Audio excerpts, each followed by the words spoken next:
So, I hope everything is working. Hello, and this lecture, we will be speaking about the development of blood elements. That means I would like to explain you how we get to the last definitive elements, to an erythrocyte, to thrombocytes, to some granulocytes, to a nice monocyte, and few words about lymphocytes. This procedure, the development of those elements, is called in one word hemopoiesis. Hemopoiesis. This long word is from two names. Hem, as you know, I hope that you know from blood. So this is something like the blood dye. Yes, the blood dye. Hem. So if you say hemo, it means something connected with blood.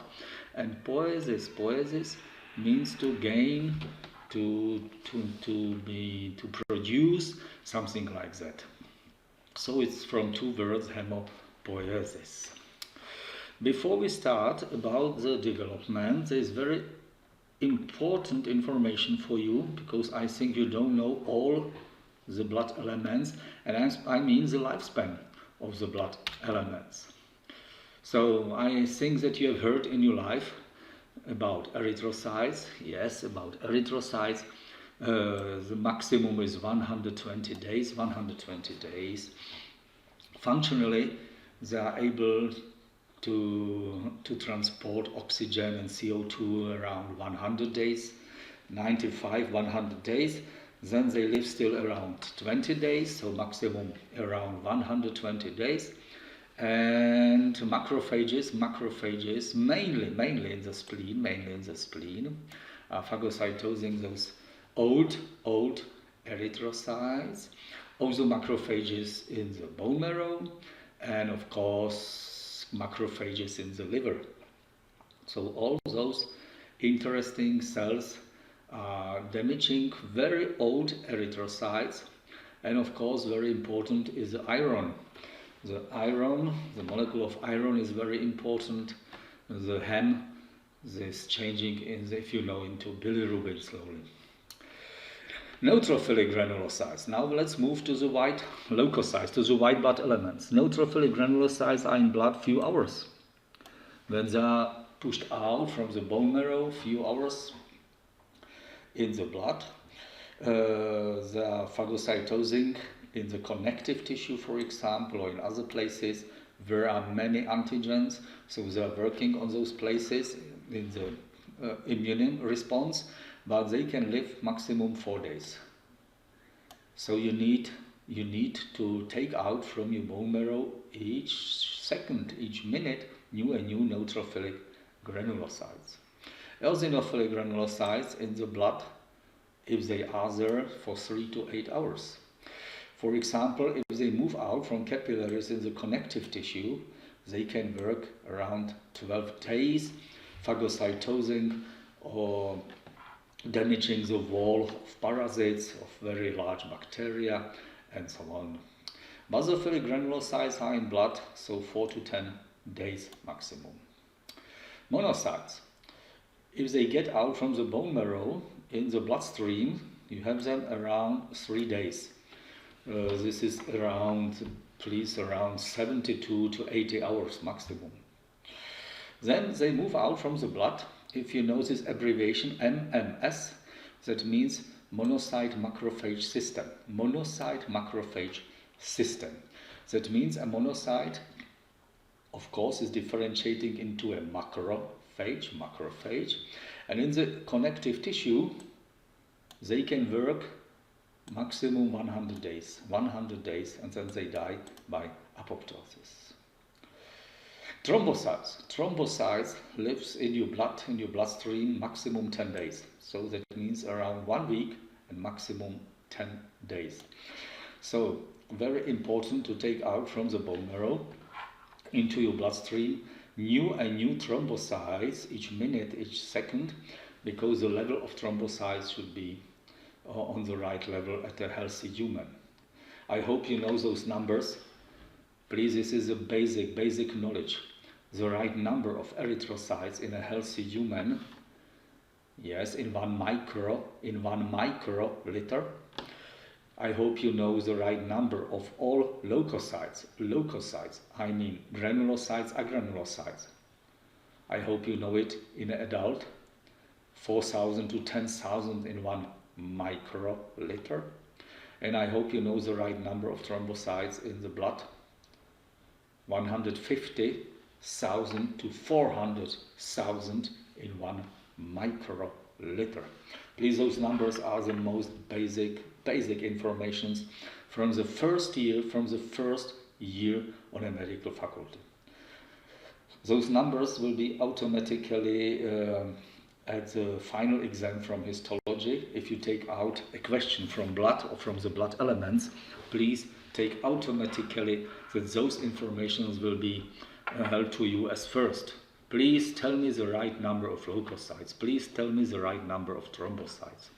So be please prepared for this.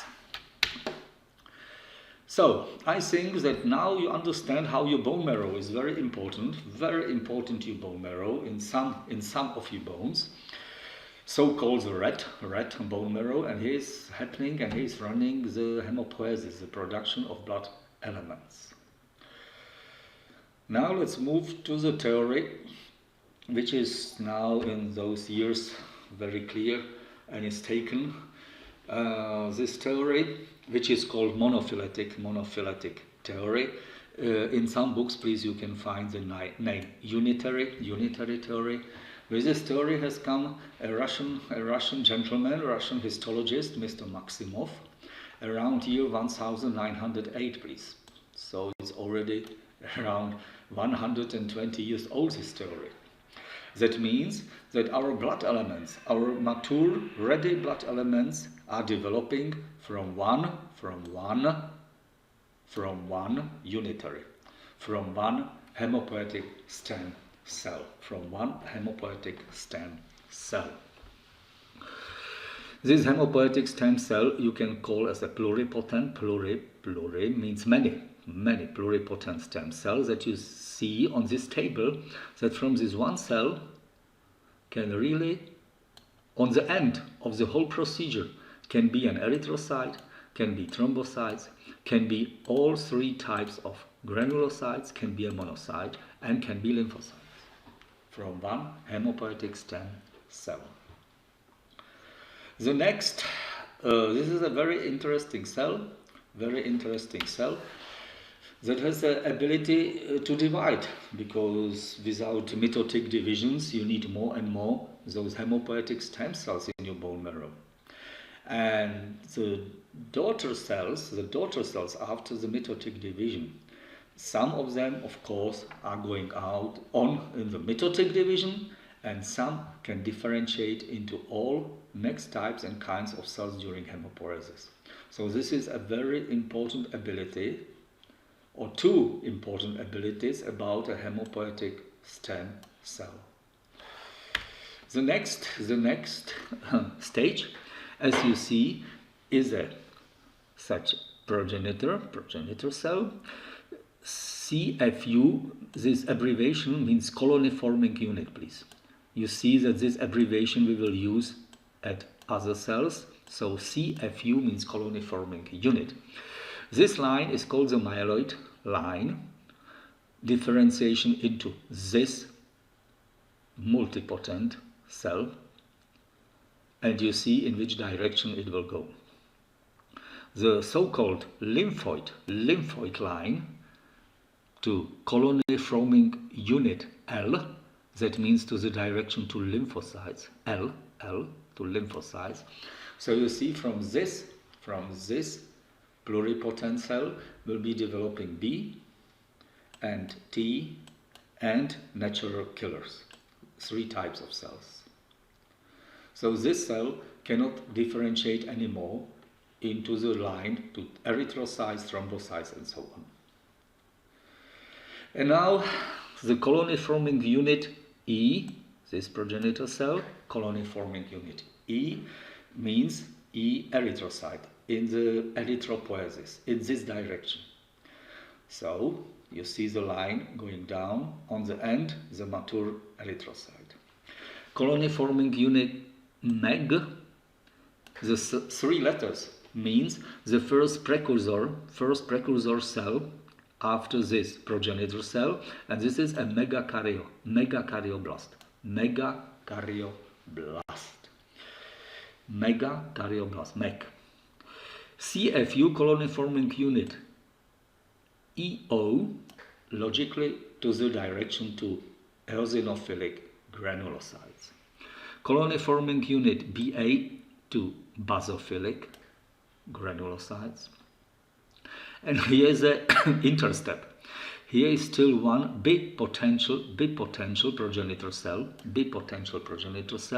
You see colony forming unit GM. The G means to a neutrophilic granulocyte in the direction, and this M means colony forming unit to monocytes. So here is still a small interstep, that here is still possible to see a bipotential or bipotential cell, which still can differentiate into progenitor cells, into monopotential progenitor cells in the direction to neutrophilic granulocytes, and monopotential cell then after to the direction to monocytes.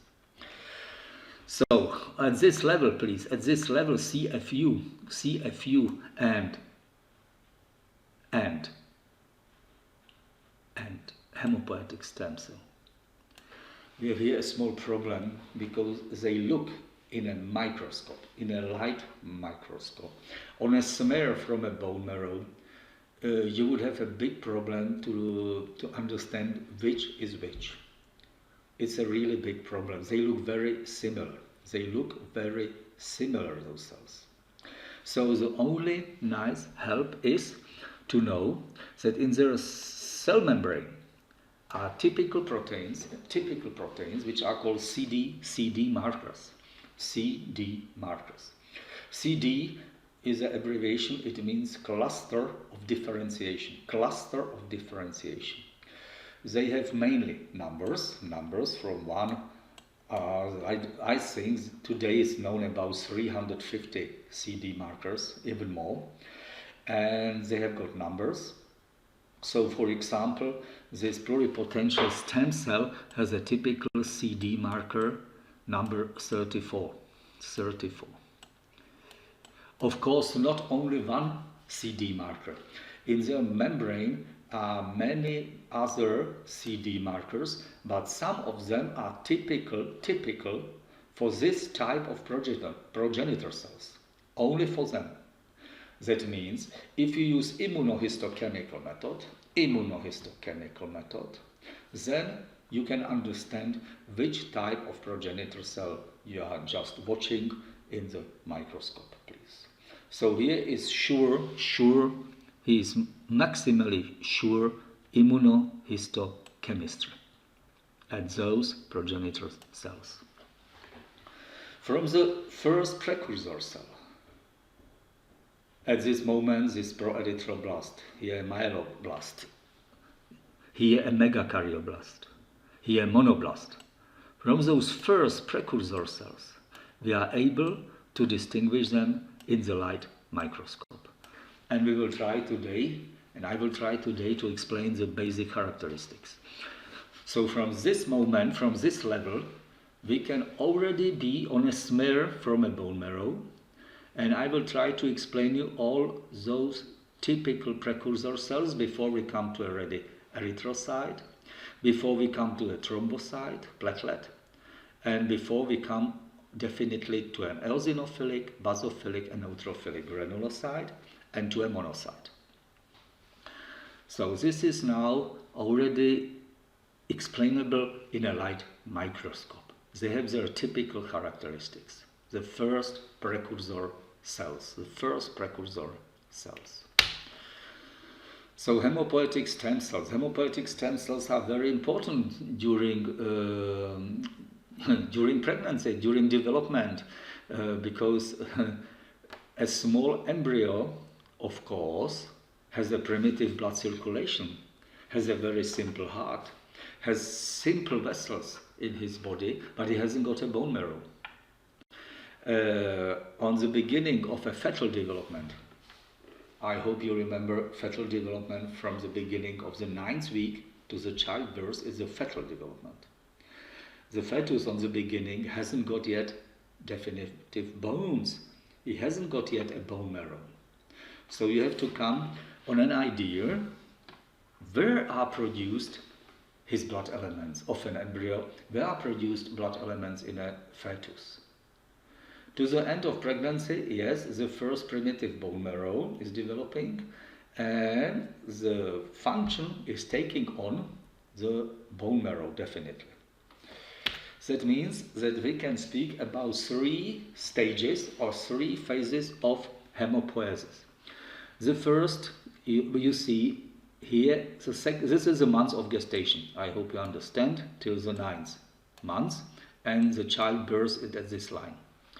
You see that this first, the second, and the third, and the third, and the third stage are not changing at one day or at 1 week. You see that they are changing slightly and steadily.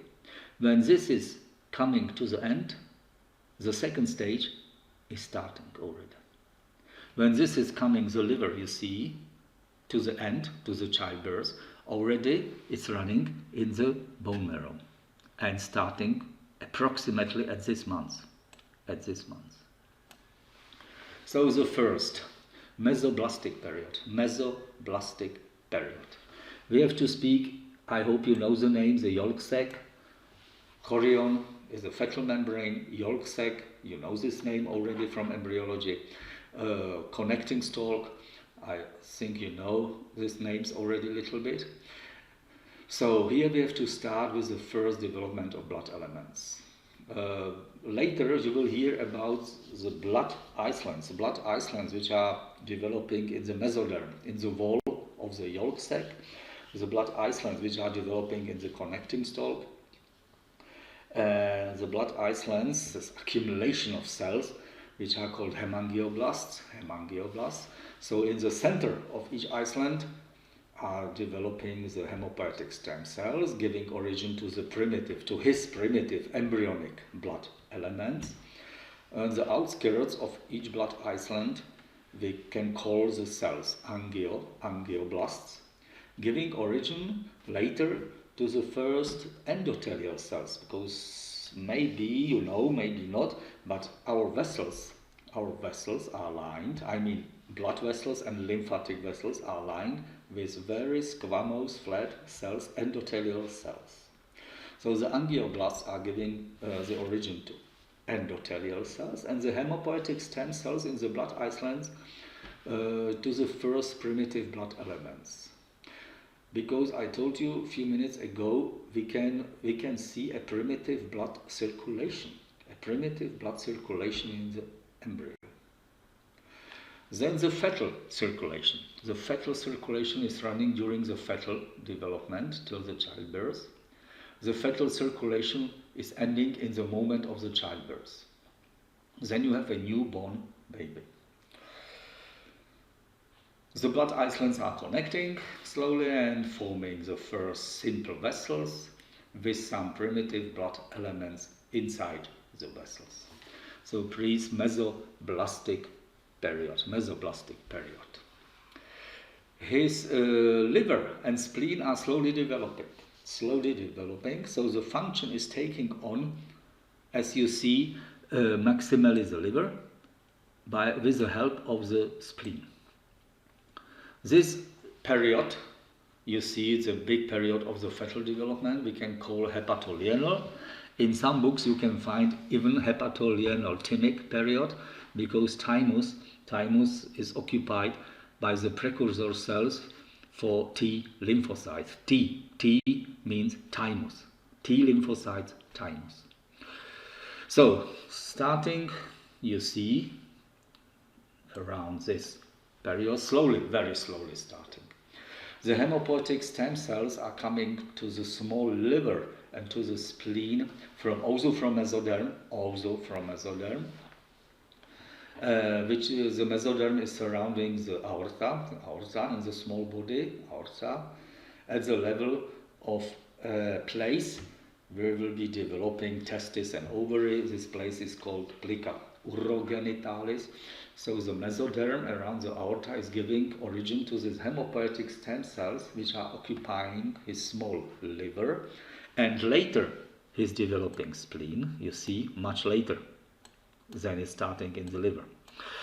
And now the development of his blood elements are running in those two organs, and he definitely ended in the mesoderm of the umbilical cord, yolk sac, and so on. The third last period, of course, medulla. So we have to speak about the nice bone marrow, developing bone marrow in the spongy bones, bone marrow. And now this hemopoietic function is taking on, after the liver and spleen, the bone marrow. When you were born, it was nearly in all bones running hemopoiesis.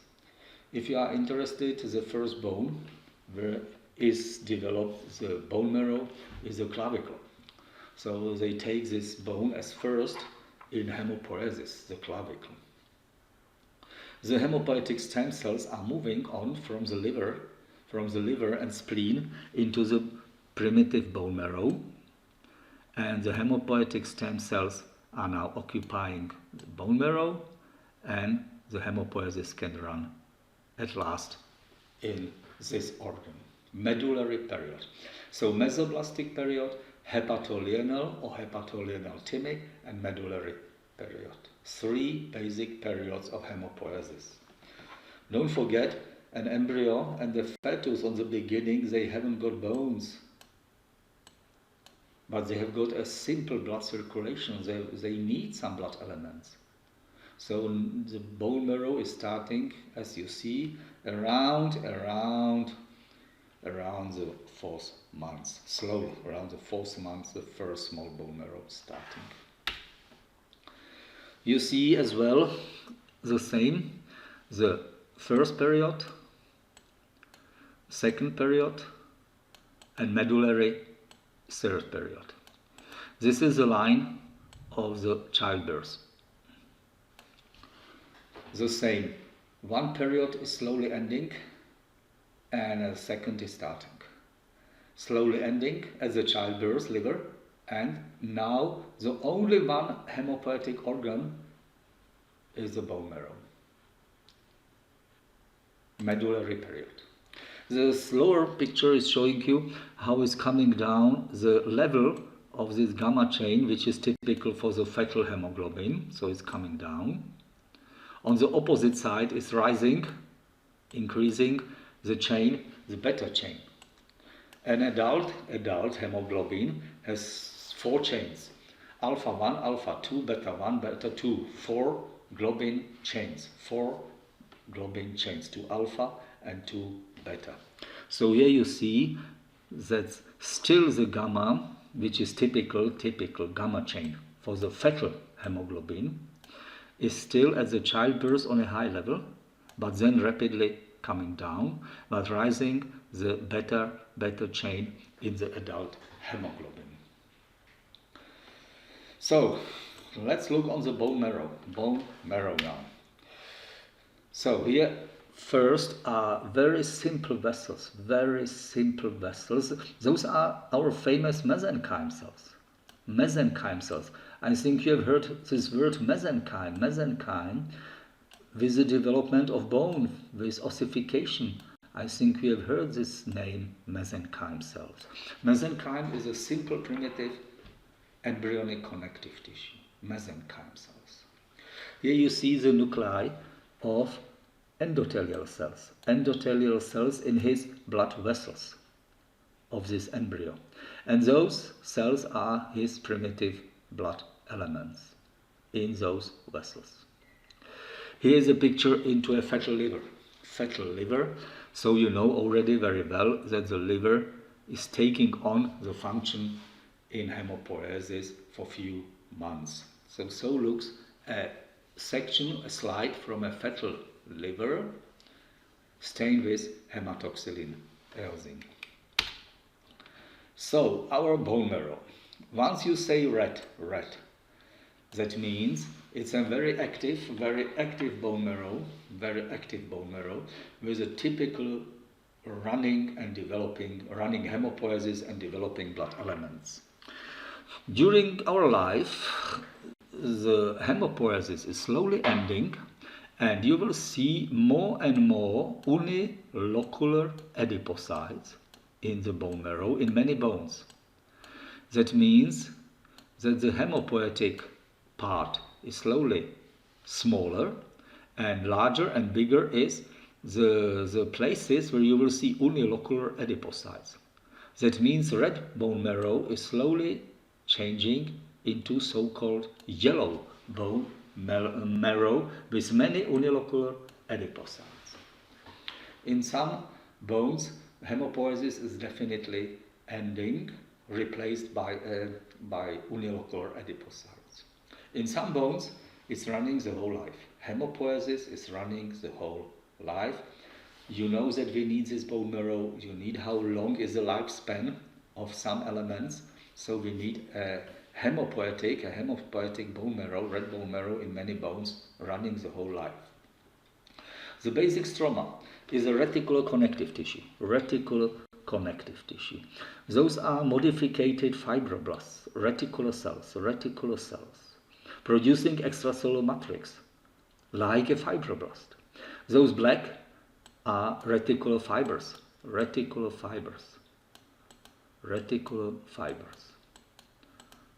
Those are reticular cells.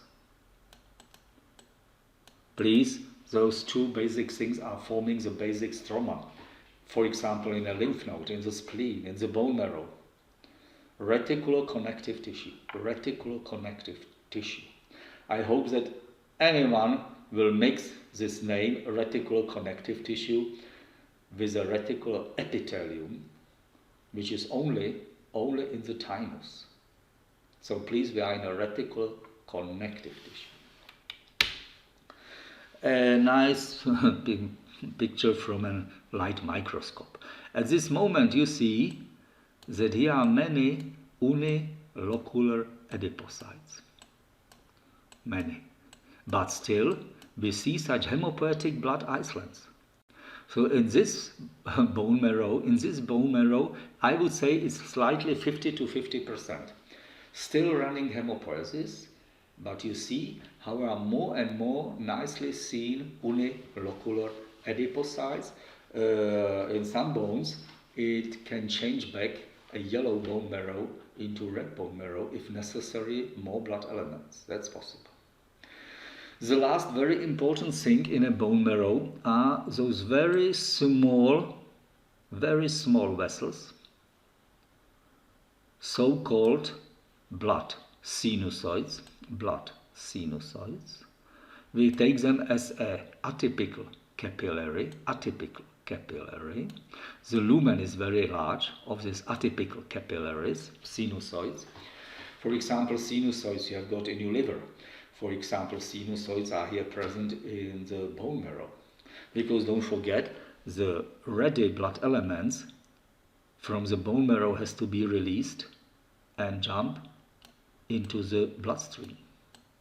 The ready granulocytes, the ready reticulocytes, later erythrocytes. Thrombocytes has to flow away into the bloodstream from the bone marrow. Monocyte is jumping out and flowing away by the blood. So we have very important blood sinusoids in the bone marrow. Don't forget basic stroma, reticular connective tissue in the bone marrow. So I hope you know very well that this bone is a sternum. So in this bone is running hemopoiesis the whole life. In the bodies of the vertebrae, column vertebrae, they're in the bodies. In some flat bones of the skull, The whole life is running. In some parts of the ribs. Yes. This is a very important place. This bone is called os iliaca, and this place is called crista, ossis iliaca, and here is running the hemopoiesis the whole life. In the proximal epiphysis, as you see in some bones, it's running a long time. You can find the red bone marrow. And on hematology, they have to study the bone marrow because there are some diseases, there are some types of leukemia. This means a not normal development of leukocytes, so they have to study the bone marrow. You have to take a small amount, either from the sternum or from this place, from the bone. When you take it by punction, with a special needle from the sternum, it's called the sternopunction. Sternopunction. If you take it out from this place, the crista ossis iliaca, it's called trypanobiopsy. Here is a very simple scheme which is showing how the elements are leaving the bone marrow, and those big fenestrations in the sinusoids, in the endothelial cells. So through these big fenestrations, they can jump into the bloodstream and flow away. So such a simple scheme how the elements are leaving the bone marrow. So sternopunction. Sternopunction, you take it from the sternum. Please, special needle, and you can take a little amount of the bone marrow. Of course, you need 1 drop, supporting glass, 1 drop. You spread this drop all over, forming a very thin film, the same like with the blood. And you have a smear from the bone marrow. Now you can use Pappenheim's staining method, the same method which we use at the blood smear, and you can study the elements in the light microscope. From this place, I told you it's trypanobiopsy. So this is a special trypanobioptic needle which you use, and you as the doctor aspire through this thick part the bone marrow into the syringe. So you can take even a bigger amount of bone marrow from this place, for example, if you need it for transplantation of the bone marrow. So trypanobiopsy and sternopunction. Pappenheim's method is the same like at the blood smear. We will be watching the smear from the peripheral blood in the light microscope next week. Yes, we have blood on the practical courses. And then I will show you a smear from the bone marrow. So you see it here under with a special objective, so we called immerse objective, where you have to give a special drop on the glass of an immerse oil. The immerse oil has the same refractive index as the glass. That means 1.5. At this moment is very important, the refractive index. And the immerse objectives has the magnification 100 times 10 times ocular eyepiece. So we will be watching the blood smear, and the smear from the bone marrow we will be watching with the total magnification 1000 times, please, 1000 times. And we will see something like this. So you see, after Pappenheim's staining method, you see perfectly stained. I see a nucleus. I see stained cytoplasm. Yes. I can see some granules with a good light. I could see some granules present in the cytoplasm. Don't forget 2 important things. Not only developing blood elements. All the mature elements are in the bone marrow. Here you see one nice perfect erythrocyte. You see here some erythrocytes one over another. So imagine that this is one erythrocyte, and you know that it's The average is 7.2 to 7.4 micrometers. You can immediately understand how big is the closest cell of the developing elements. You see here a neutrophilic granulocyte with a segmented nucleus. 1, 2, 3 segmented neutrophilic granulocyte. If you know that a neutrophilic granulocyte has the average 10 to 12 micrometers, you should know it, then you immediately know how big is this cell. So always use it as a measurement, an erythrocyte or a reticulocyte. I think that you have heard this name. This is a neutrophilic granulocyte with a band-shaped nucleus. Band-shaped nucleus. So on the first view, you will have a feeling, oh God, it's a big mess of cells. How shall I understand what is what? Of course. It's very simple. Please, it needs experience. It needs to see many blood smears in your life. Yes. After 5 minutes, you will have a feeling, I can't understand what is what. But maybe later, if there would be more time, you could see some differences and you could come on the right name of some precursor cells. Always a simple table how to work. Always the size is first. How big is it? How big is it when I know that this is big, 7.2 to 7.4 micrometers, an erythrocyte. So first always try to come on the size of this element, for example. Second, look on the nucleus. I mean, if it's light or dark, you see here the big difference. Light nucleus or very dark nucleus. Even much more darker here. Yes, nucleus. And the shape of the nucleus. You see a very light nucleus, you can compare, and a very dark. So already you could be on the right name of this cell, of this one, according to this smaller cell with this round dark nucleus. Third, cytoplasm. I mean the color. In the Pappenheim's method, a basophilic cytoplasm, blue color. Slowly changing from basophilia to eosinophilia, so the color will be strange. An erythrocyte, typically eosinophilic, is, thanks to hemoglobin, eosinophilic cytoplasm. So look on the cytoplasm and the color and the staining and the color. It's very important. And the last, fourth point, of course, granules.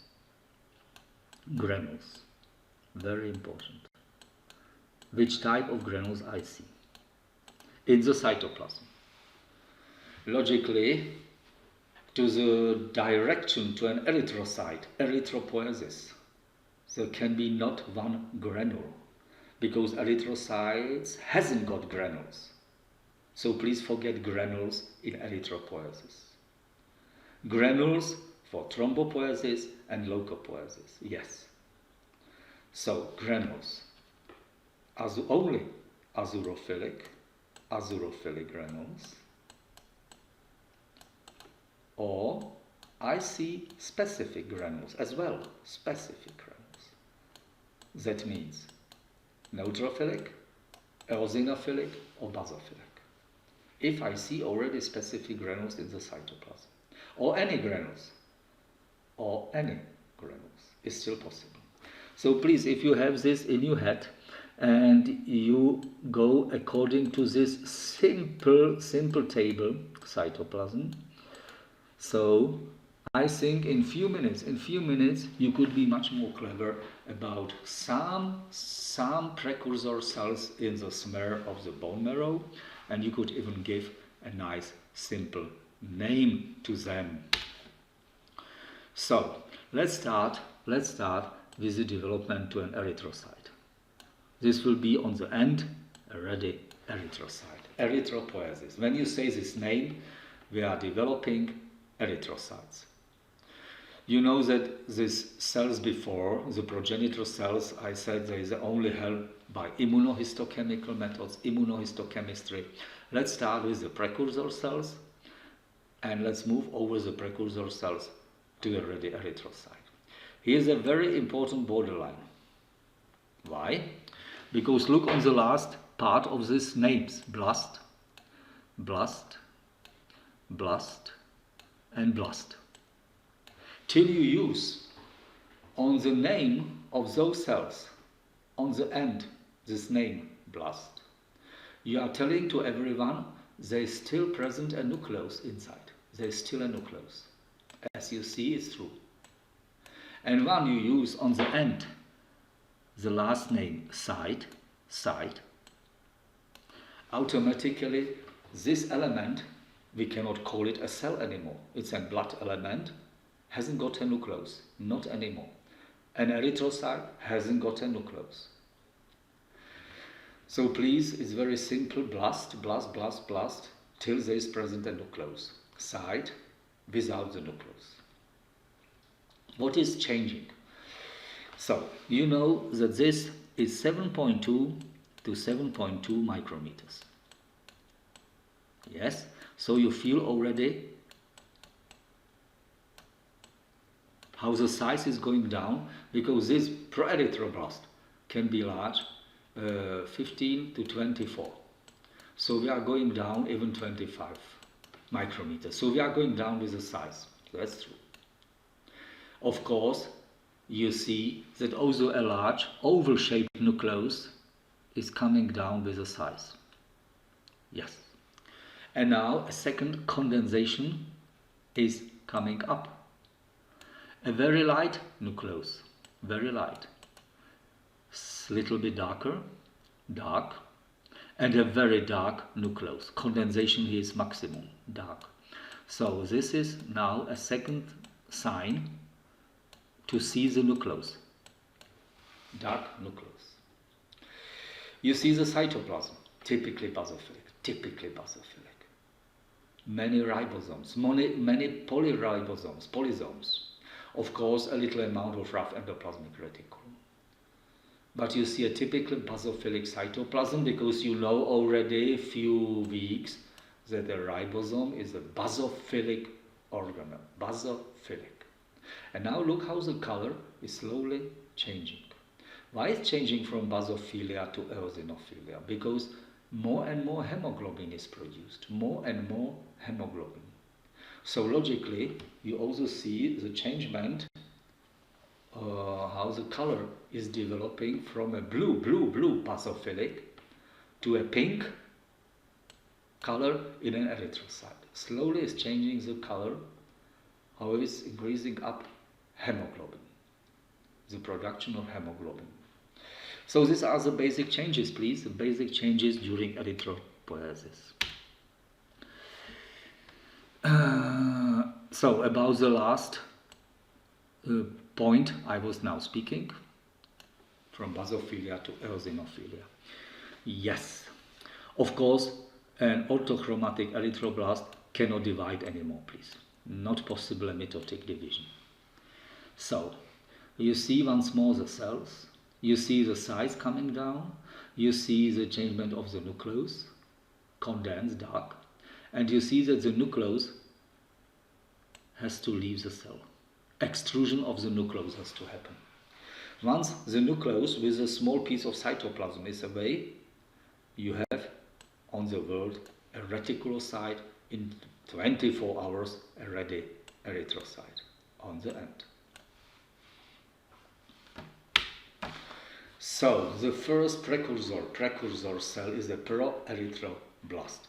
Here is a nice picture of one, another proerythroblast, and next one. So, size.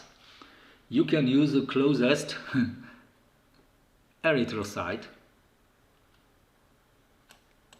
as to measure it. So it's simple.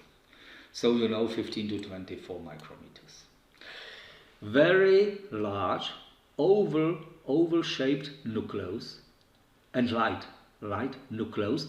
And what is typical? not one, you can see even two, in some proerythroblast even 3 or 4 nucleoli.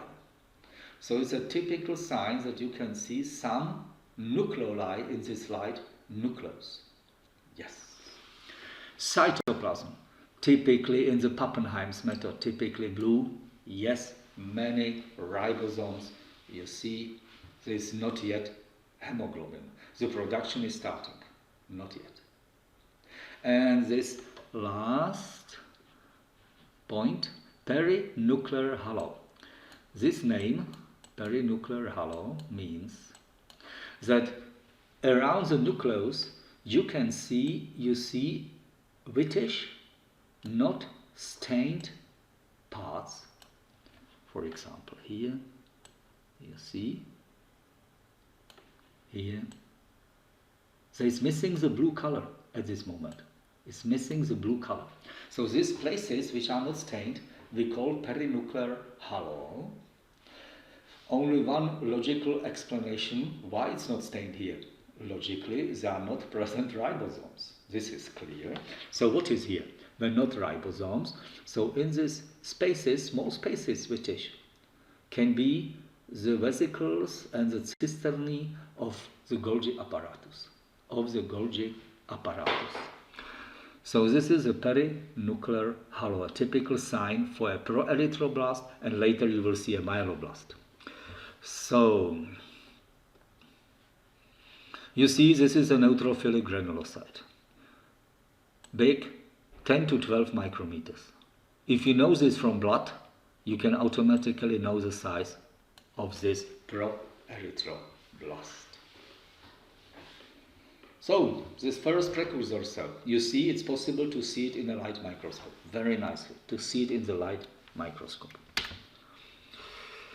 And now, a little bit, let's move away from the cells, because this is very important. If you know the composition of hemoglobin, please, hemoglobin. So the colored part, hem, and the 4 chains of globin, alpha 1, alpha 2, beta 1, alpha 1, alpha 2, beta 1, beta 2. So this is a typical adult hemoglobin,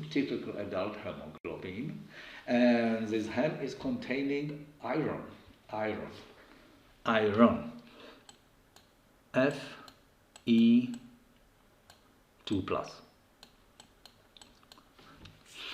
Yes, bivalent iron, or so-called ferrous iron.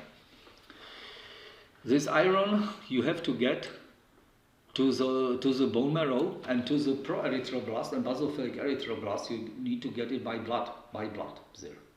From the spleen, for example, yes, or from the small intestine, because there is also resorption of iron from this what we eat. So how to get the iron to the right cells in the bone marrow? By blood. In your blood is running a glycoprotein which is called apotransferrin. It's a glycoprotein which is produced by the hepatocytes, liver cells in the liver, apotransferrin. You should have a normal level of this glycoprotein in your blood, around 3,000 milligrams on 1 liter of blood. 3,000 milligrams on 1 liter of blood of apotransferrin. When you say this name, so any iron is bounded. This is just a small vehicle which will transport the iron to the right places, apotransferrin. And this, in your blood plasma, this glycoprotein gets to the right places in the spleen, and there is possible that he can bind 1 molecule of iron, then we call him a monoferrotransferrin, and the best is when he takes 2 molecules, and in this moment his name is diferrotransferrin. You see this diferro, I will make this diferrotransferrin because I see 1 iron and 2nd iron. And this complex diferrotransferrin is coming to the cell membrane of a, for example, proerythroblast. The cell has got in the cell membrane typical receptors. for this deferrotransferrin. So this is the blue transferrin receptor. What will happen now, this is what you know from already cytology, will happen receptor-mediated endocytosis. Receptor-mediated endocytosis. I think that you have heard about coating proteins, a family of coating proteins. One of them is clathrin. And this clathrin, by polymerization, is so forming here and at the place where is this receptor. So you see the first stage, which is called, I think you know this name, coated pit. Coated pit.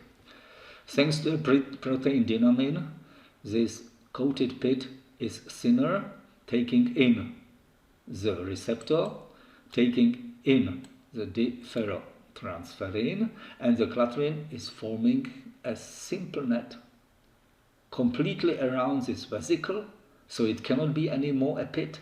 We have a new stage, coated vesicle. Coated vesicle. Good.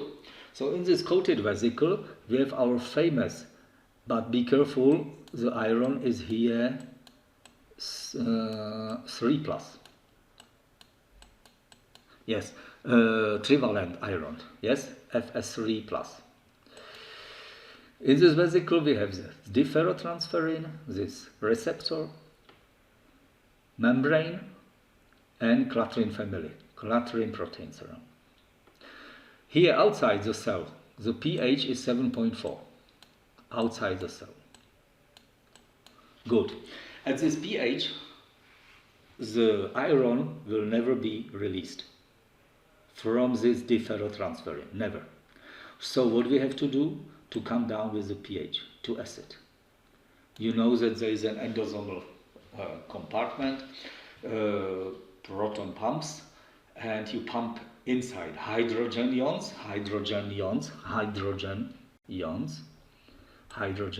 are coming in,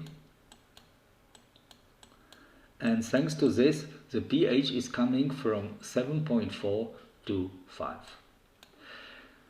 Before, you don't need clathrin anymore. This protein, this skeleton forms a depolarization, and the clathrin is coming and moving back to the surface cell membrane to form once more by polymerization a next pit, a next coated pit. So clathrin is moving back to the surface. Here you see it without clathrin already. pH is coming down slowly and steadily to the right level. On the right level, the iron is released from the apotransferrin. But apotransferrin is still attached to the receptor, to the blue receptor in the vesicle.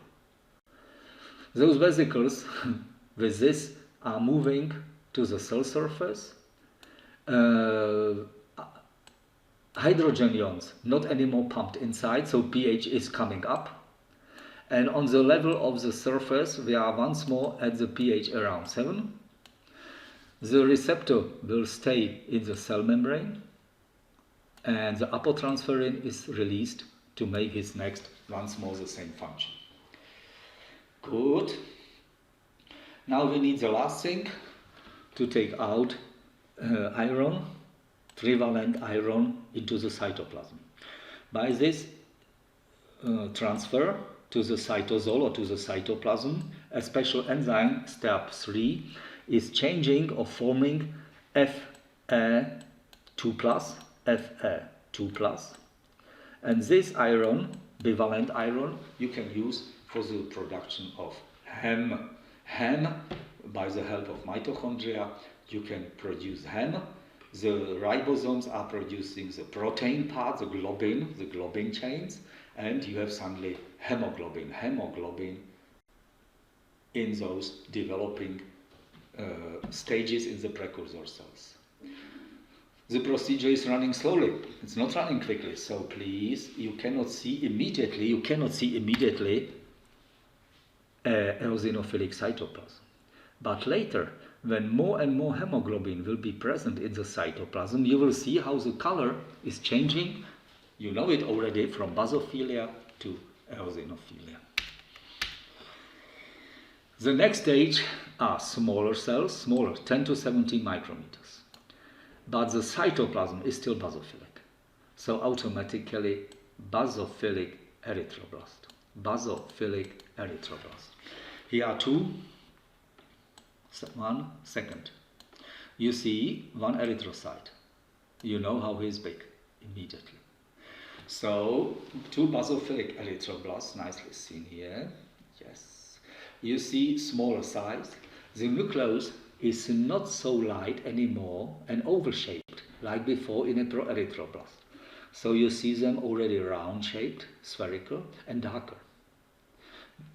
The production of hemoglobin, of course, is running, but the cytoplasm is still basophilic, is still blue. That's the reason why you have to call him a basophilic erythroblast. Here is the next one. Yes. The next stage, polychromatophilic erythroblast. Let's go with the size down, 10 to 15 micrometers, yes, 10 to 15 micrometers. Nucleus, round, dark. Some authors are even saying we can see a clock face chromatin, like in a plasmocyte. In some it's possible, yes. And now why is this strange name, poly? Poly means many. Chromos, color. And phileo, to love. To love. Erythroblast, which loves many colors. Please, translation very simple. Erythroblast, which loves many colors. So we have to see the cytoplasm. This slightly blue cytoplasm, okay, but on some places we see the first areas and the first spaces slightly pink, like in an erythrocyte. So here you see the changement of the color between basophilia to eosinophilia. Good. This stage can still divide, yes.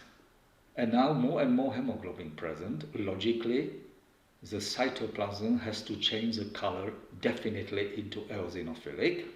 And the last stage, still blast, is an orthochromatophilic erythroblast. Orthochromatophilic erythroblast. You see here. The nucleus, round. You see more condensed, very dark, and we call him a pycnotic, dark pycnotic nucleus, maximum condensed.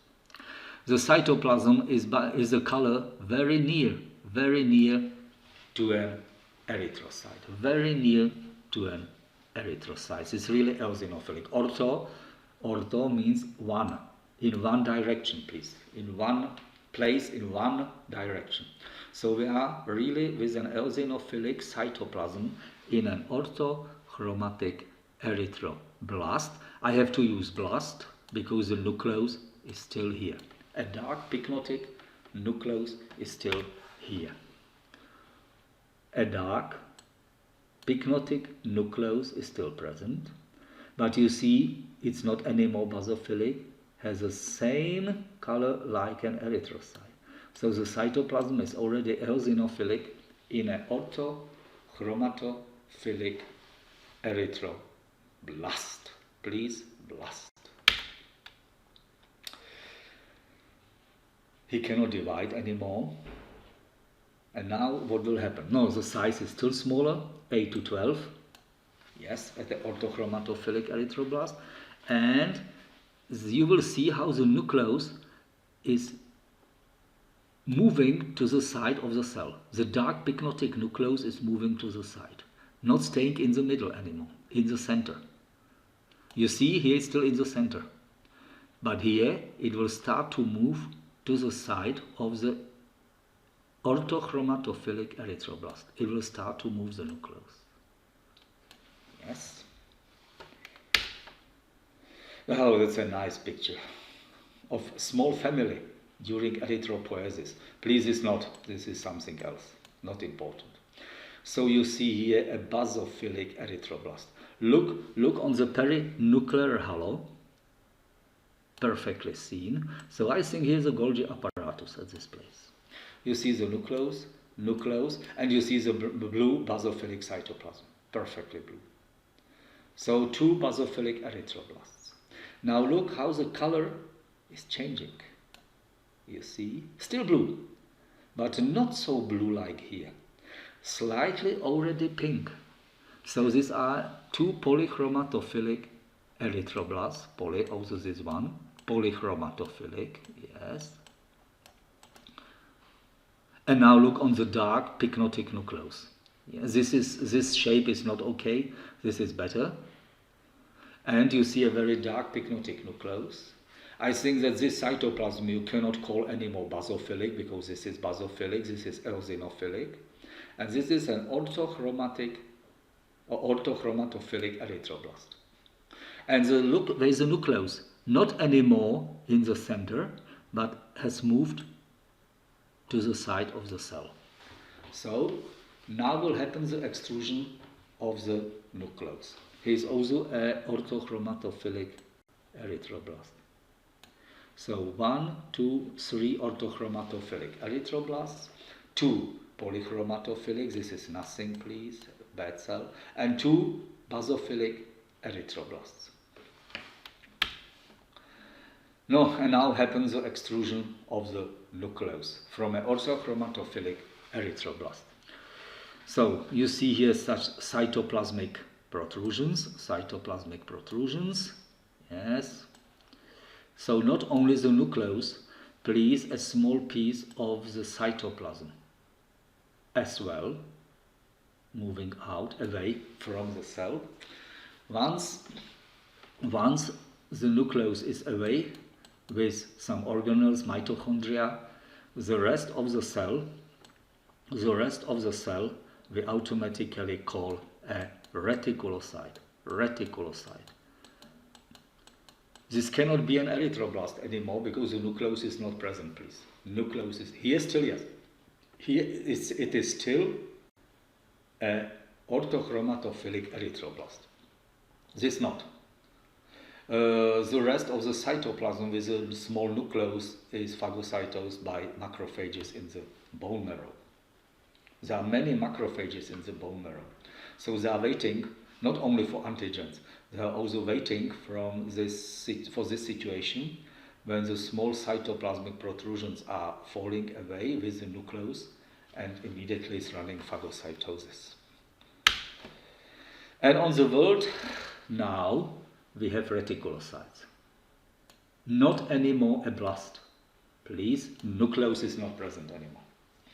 So, and here we see some.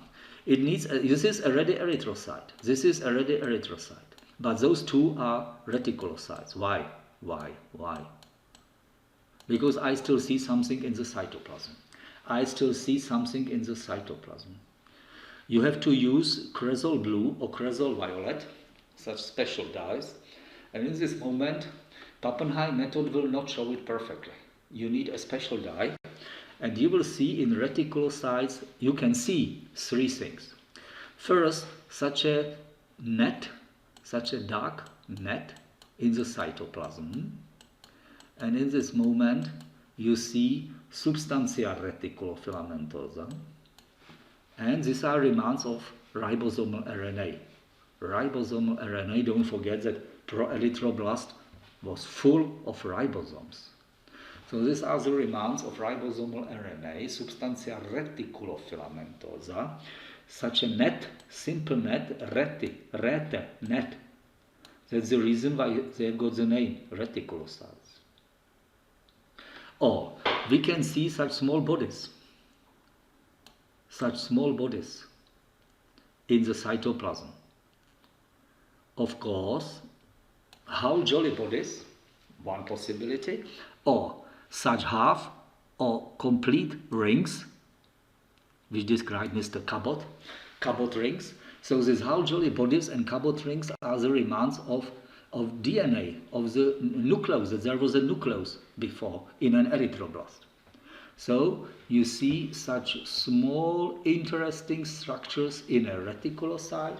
Of course they can bind oxygen, they are full of hemoglobin, cytoplasm is eosinophilic, they are working like an erythrocyte, they are running in the blood, you see, yes, they are running in the blood, and approximately in 24 hours plus minus, in 24 hours it will vanish, the ring, this net will vanish, and it will be a ready erythrocyte in 24 hours. And now you know erythrocytes are running in your blood and binding oxygen, CO2, working for you, working for your cells, and living 100, 120 days. So reticulocytes, some reticulocytes here present.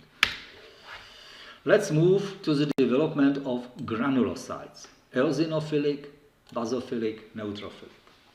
Granulopoiesis. The first precursor cell, which you can understand in a light microscope, of course, look on the ending of the name, blast. Yes. And now the next stages. Site, mature eosinophilic granulocyte.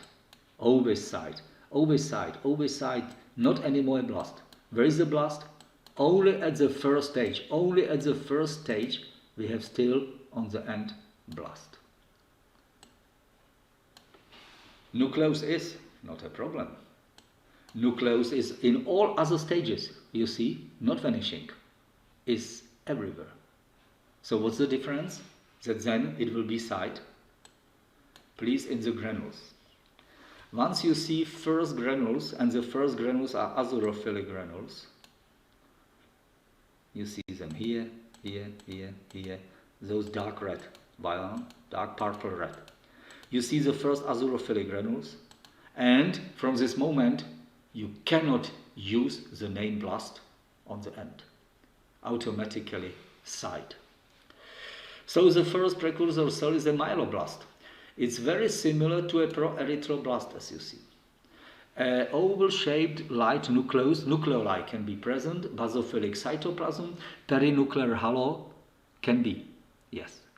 Not any granules, not one, any granules, typically basophilic cytoplasm. So sometimes it's a problem to distinguish him to a proerythroblast. They look very similar. Those two cells, the first cells, looks very similar. What happens now? The size runs up. The next stage, promyelocyte, is much bigger. In some books I have found even 27 micrometers. Even. So really bigger. You see the next stage is bigger, larger than it was in erythropoiesis. And in light nucleus, slightly basophilic cytoplasm, and you see azurophilic granules. So it's a promyelocyte. Promyelocyte is the next stage, promyelocyte. Some hematologists divide them into two subtypes, type 1, promyelocyte type 1, and promyelocyte type 2. You can find it in some books, so be careful, nothing strange. Type 1 is this one, on this picture, because you see only azurophilic granules.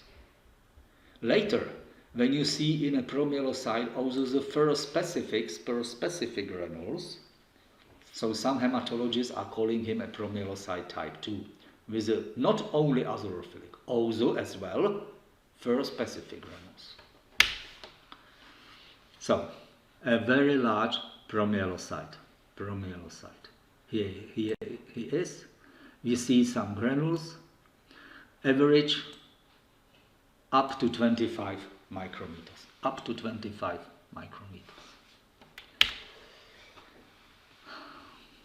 So, once more, a promyelocyte. And present granules, yes, in the cytoplasm. Next stage is the myelocyte. So, let's look on a typical myelocyte. Here is one, but not with a typical shaped nucleus. I have done here something like this. Letter D. Letter D is a typical sign for a myelocyte. We come down with a size at the myelocyte on the level as a myeloblast, 15 to 20 micrometers. So you see the size is coming down, 15 to 20 micrometers. And now the typical shape of the nucleus. Typical shape of the nucleus, here it's better. If you look on the shape of the nucleus at a myelocyte, you have a feeling that you are watching a letter D. So this is a very good help to distinguish a myelocyte.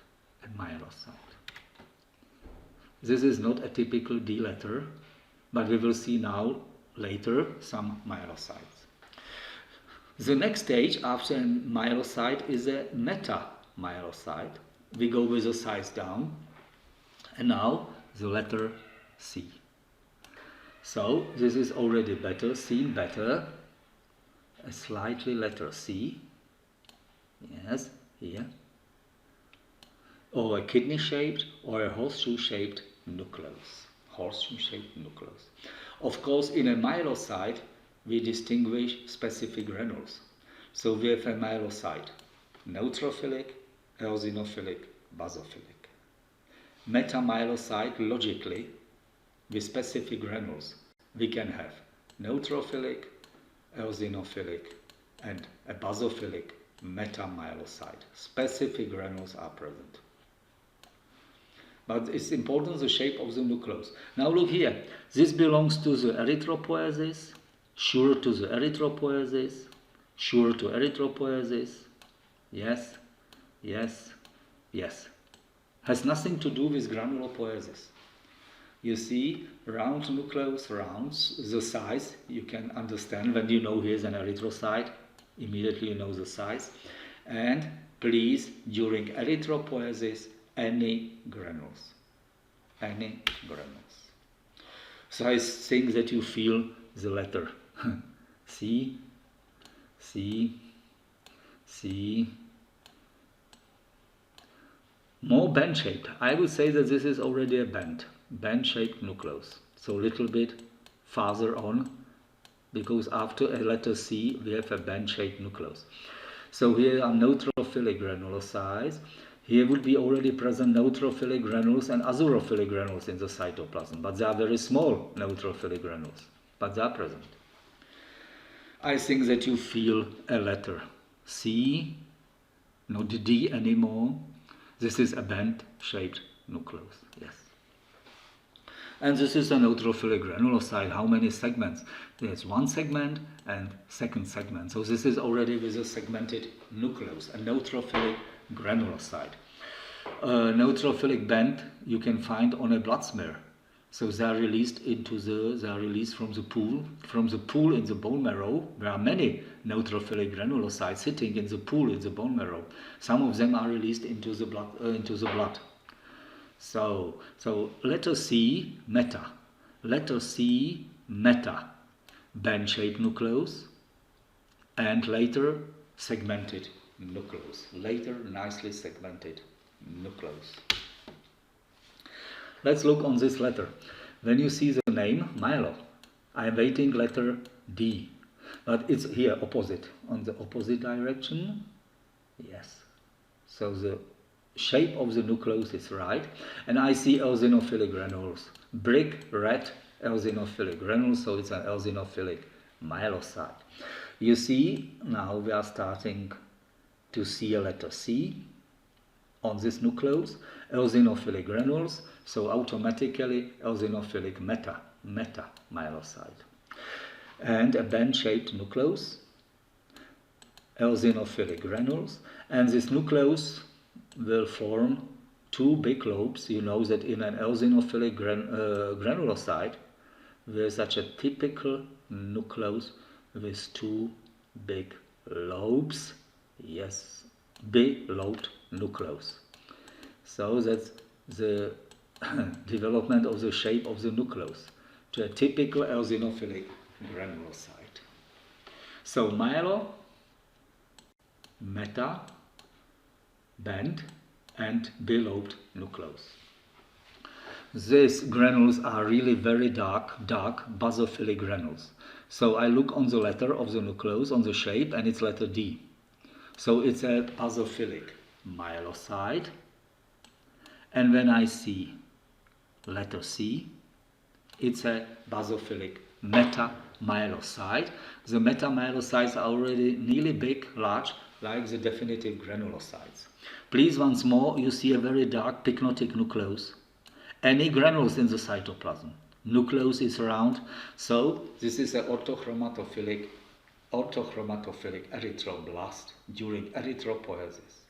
And just near him is a basophilic metamyelocyte. Very simple. Just to have it in your head, the basic rules, and then you can, and you see it's already a letter C. Metamyelocyte. You see a letter C. Metamyelocyte. So, monopoiesis. The first precursor is a monoblast, promonocyte, definitive monocyte. Once more the same problem. A monoblast, blast, any granules in the cytoplasm. The first azurophilic granules automatically on the end side. Monoblast, promonocyte, monocyte.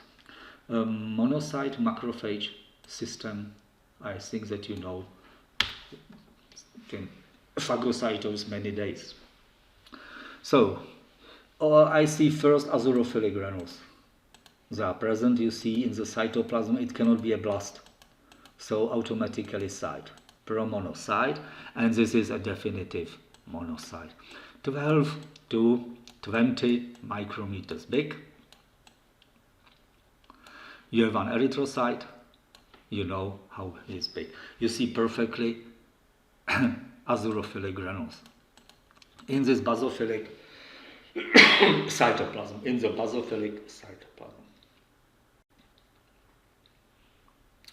Monoblast, promonocyte, monocyte. The lymphoblasts, yes, lymphopoiesis. So, colony-forming unit. Yes, colony-forming unit in the lymphoid line. Lymphoblasts are the precursor cells. Yes. Once more blast, please, blast. And those precursor cells are leaving the bone marrow and occupying the thymus. So the thymus is responsible for the development of T lymphocytes. Thymus T lymphocytes. And they will gain here some immunocompetency T lymphocytes to be the right clever lymphocytes after some types of selections. The next stage, B lymphocytes coming on the development in the bone marrow mainly. So the next stage is prolymphocyte. You see first azurophilic granules in the cytoplasm present, and lymphocytes. They have many special CD markers, please, lymphocytes. So, B, T lymphocytes, T lymphocytes. Yes, I hope you know T lymphocytes, got the name to the thymus. B lymphocytes to the bursa of Mr. Fabricius. B lymphocytes. A big mistake is to tell me that B lymphocytes the name are to some bone marrow or what. Please, bursa of Mr. Fabricius. Accumulation of lymphocytes in the wall of the cloaca in birds, please. Fabricius bursa of Mr. Fabricius. B lymphocytes. And you see there many CD markers, not only those, but typical 20-23-19. B cell receptor, we will speak about it in the lymphatic system. All T lymphocytes, yes, T cell receptor. Helper is typical CD marker number 4. Cytotoxic, typical CD marker number 8. Regulatory, they have more CD markers. Natural killer T lymphocytes, typical CD markers, and so on. So here are the 4 basic types of T lymphocytes. When they gain the immunocompetency in the thymus, they are leaving the thymus, and we have 4 basic types of lymphocytes. 1, 2, 3, 4. 4 basic types of T lymphocytes. B lymphocyte, please, B lymphocyte has only 2 possibilities. On the end, he will be a plasmocyte after some intersteps, and plasmocyte producing antibodies. Or on the end, he can be a B memory lymphocyte. So,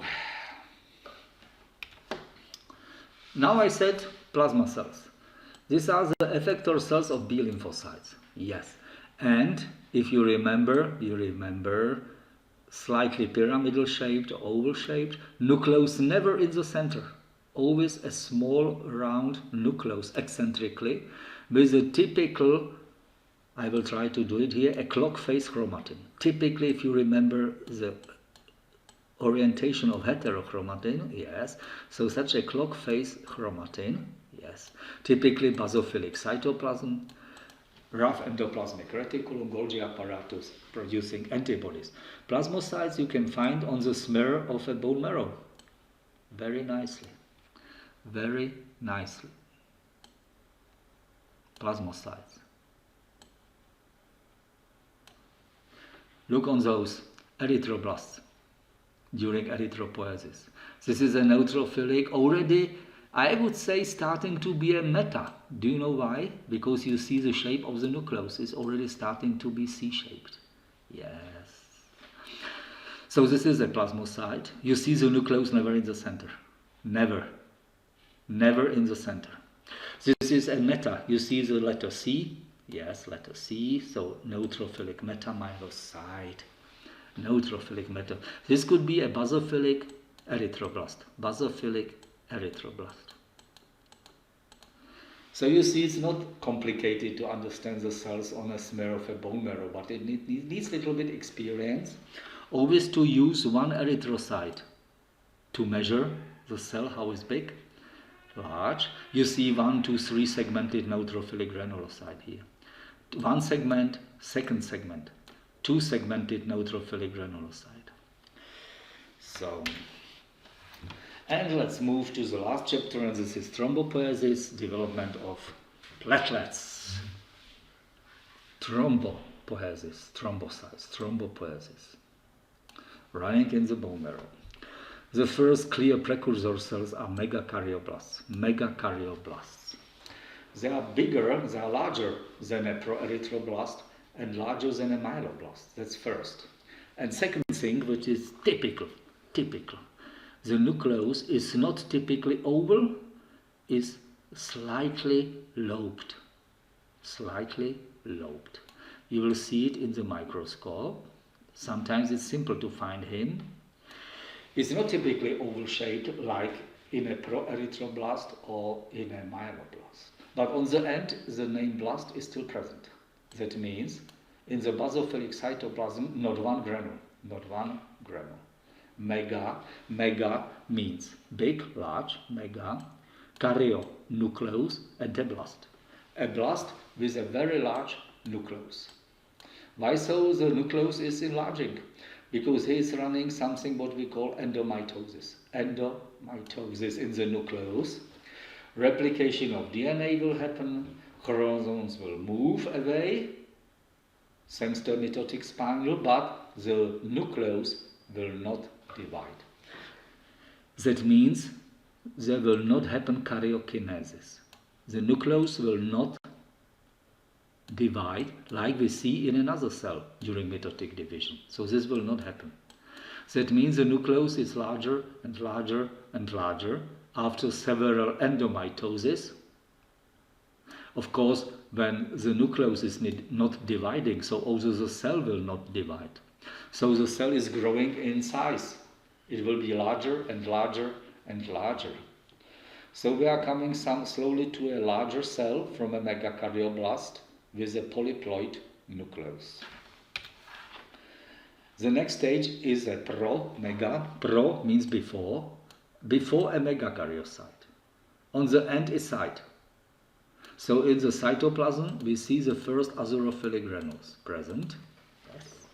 We already see a polyploid nucleus thanks to endomitotic divisions. We still see slightly basophilic cytoplasm, but more azurophilic granules in the cytoplasm. So in the next step, megakaryocyte. You see here, I will make a shape for a better, you see here one erythrocyte. So if you know that this is 7.4, 7.5, you can count how many erythrocytes could be here. The last stage is a mega, really a cell with a large nucleus. Polyploid nucleus, yes, polyploid nucleus you see here. You see a megakaryocyte. The cell can never leave the bone marrow because it's so big. It's so big, it's not possible to get in a sinusoid. So it's sitting in the bone marrow.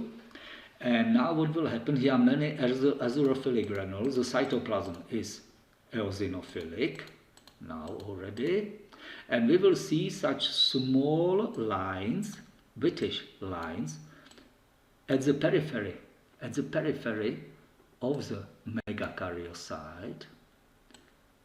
And we will see such small fields of spaces with azurophilic and other granules. You see such fields between those demarcation lines. That means what will happen now? The small pieces of the cytoplasm will start to fall away from this large megakaryocyte, and when they fall away, you have directly in the bloodstream thrombocytes, platelets. We call it the fragmentation of the cytoplasm. Fragmentation of the cytoplasm running here, running nicely here, running here, and here. And those small fragments are already thrombocytes, platelets. Small fragments, you know, they can be large 3 to 4 micrometers from this big, large megakaryocyte. Someone says it can be even 4,000 thrombocytes from this large cell. The rest of the cell with this polyploid nucleus will be phagocytosed by macrophages in the bone marrow. So thrombocytes are in fact fragments from a cytoplasm of a megakaryocyte, please, of a megakaryocyte. You see perfectly the fragments here, fragmentation of the platelets from this large megakaryocyte, this polyploid nucleus. And this large cell is sitting on the sinusoid. And those protrusions are so slightly coming into the sinusoid, so the platelets are just nicely going out directly into the bloodstream with any problems. You see here, look, what we see here? This round cell. It's a neutrophilic granulocyte with a band-shaped nucleus. One segment, second segment, third segment. A neutrophilic granulocyte with a 3-segmented nucleus. So you can imagine how big is this megakaryocyte.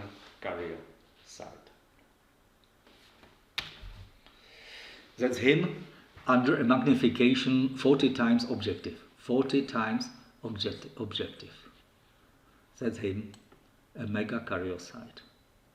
By the 40 times objective, you don't have to use the immerse objective, but you will see them nicely on the bone marrow. These are erythrocytes in a sinusoid. So here you see the wall of a sinusoid. You see how it's not a problem for the thrombocytes to get directly into the bloodstream from a megakaryocyte. Because they are really sitting, those large cells are sitting on a sinusoid. Here is the wall of a sinusoid, you see. so they can easily jump into the bloodstream. So here on this scheme are slowly shown the demarcation lines. You see, these are the demarcation lines. Yes, and here are falling away the small pieces, and those are platelets, thrombocytes. So will be falling away. Fragmentation of the cytoplasm of a megakaryocyte. My dear friends, 1 hour 40 minutes. Yes, our lecture is on the end. Thank you. If you are interested in the hemopoiesis and development of the blood elements, and I hope we will see you on the practical courses next week. Thank you and goodbye.